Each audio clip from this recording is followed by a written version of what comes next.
For pretty much everything else, I turn it on. The one I use right away is just 1/8 note, but later on you can use triplet. So let me try recording something just to show you what that is. So with straight and 1/8 note, this is what it sounds like when you record.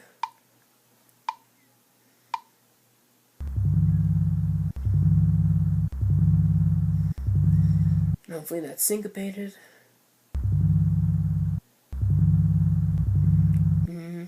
And that's where, again, sliding down here, this top gray section up here, this is where sliding that down really comes in handy.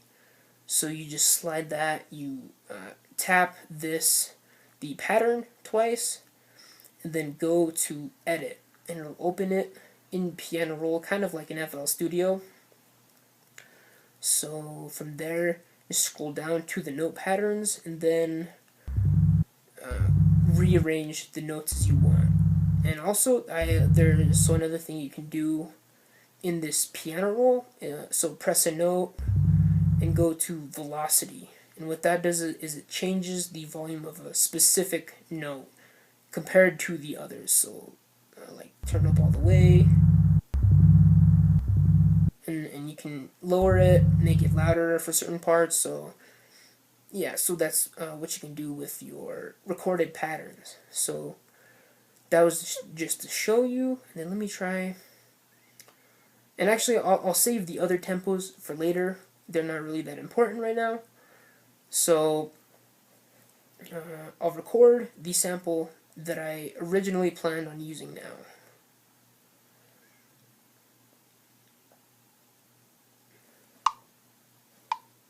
Make sure that's on.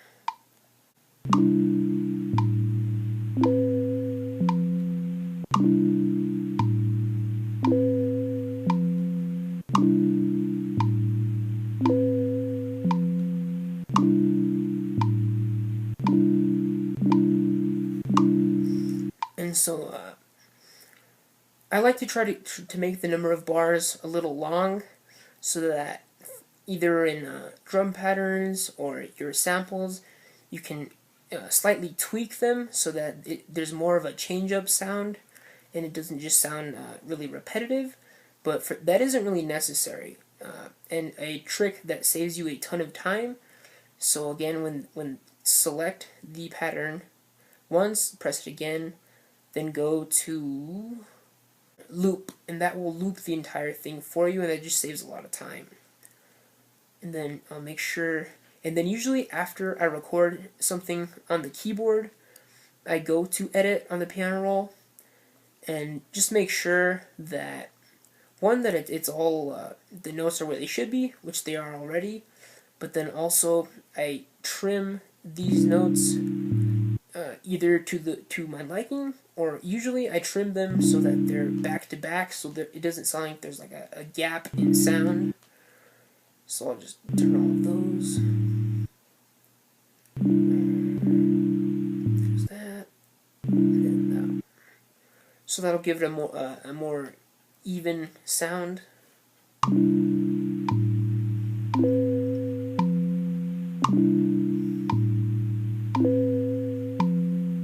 And that still sounds a little slow. We'll try one tempo higher.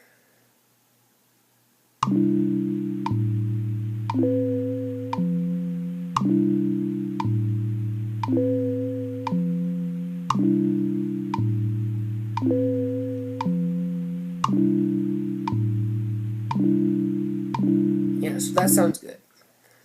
So then to exit back to the patterns, this button on the left top corner, it's on the left of the mixer button, is this one with like these rectangles. That takes you back to the song as a whole.